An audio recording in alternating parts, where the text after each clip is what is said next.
what I can say today is that we are following closely the developments upon the parliamentary elections in Georgia that took place on Saturday. You would have seen that the High Representative and the European Commission published yesterday an initial reaction. Here we have made it clear that the EU expects the Georgian Central Election Commission and other relevant authorities to fulfill their duties, to swiftly, transparently and independently investigate and adjudicate electoral irregularities and allegations thereof. Those irregularities must be clarified and addressed.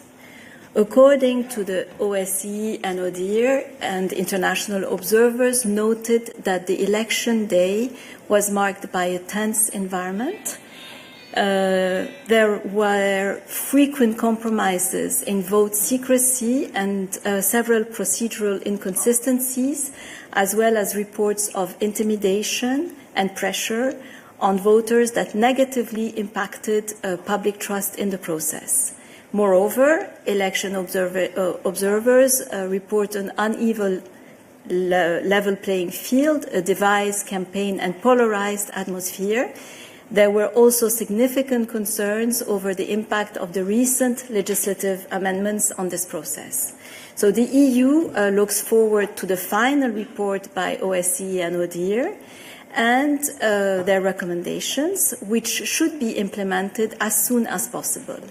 And of course, in line with the European Council conclusions of 17 of October, we call on Georgia to adopt democratic, comprehensive and sustainable reforms following the core principles of the European integration. And in this context, the EU recalls that any legislation that undermines the fundamental rights and freedoms of Georgian citizens and runs counter to the values and principles upon which the EU is founded must be repelled. We will continue to closely monitor the evolving situation. The EU, the High Representative Vice President and the EU FM will discuss the implications of the elections, including at the upcoming Foreign Affairs Council in November.